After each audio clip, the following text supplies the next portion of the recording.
In this video, we're going to solve this example of a first order RL circuit.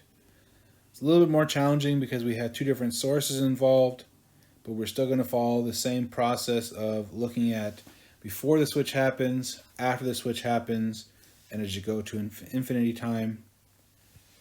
So before the switch happens, t equals 0 minus, we are having the switch closed for a long period of time, so we are in steady state. So we'll go ahead and draw the circuit here. Since we're in steady state, the inductor is going to be a short right there. Still have all the resistors though. And we have our sources here.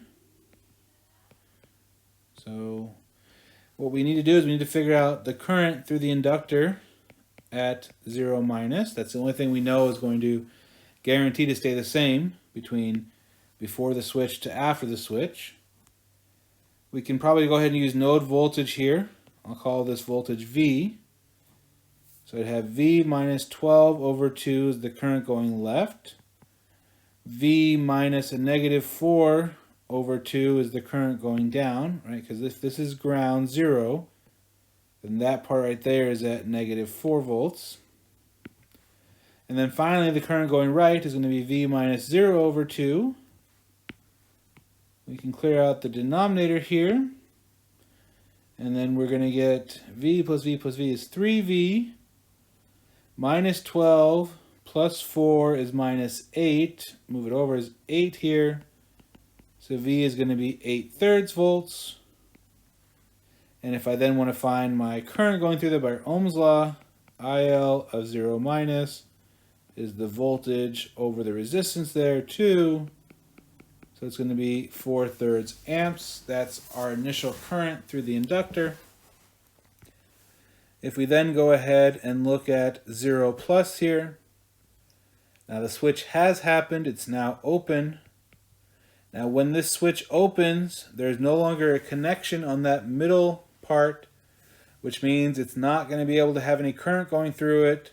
It's not going to affect anything else in the circuit here, so we can just get rid of it.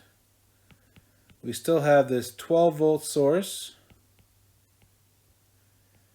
It's no longer a short inductor because something has changed. We're looking at the transient response, not steady state.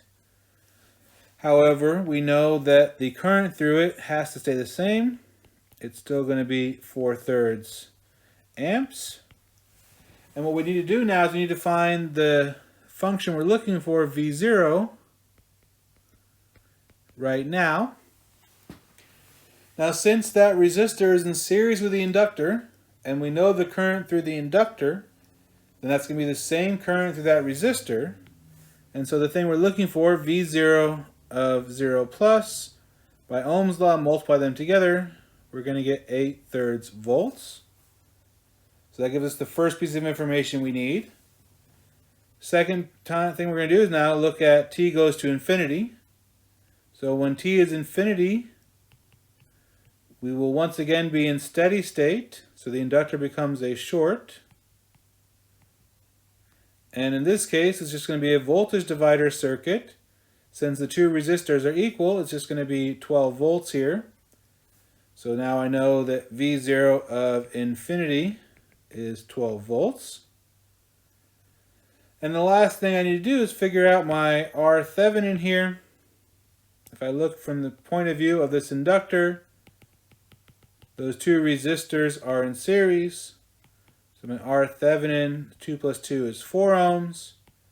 My time constant, which is L over R Thevenin, L was 2 henries here over 4 ohms, is a half a second for my time constant. And so then we can say, again, V0 of infinity is 12, is the same as K1. V0 of 0 is 8/3, is the same as K1 plus K2. So K2 is going to be 12 minus 8/3. Sorry, 8/3 minus 12.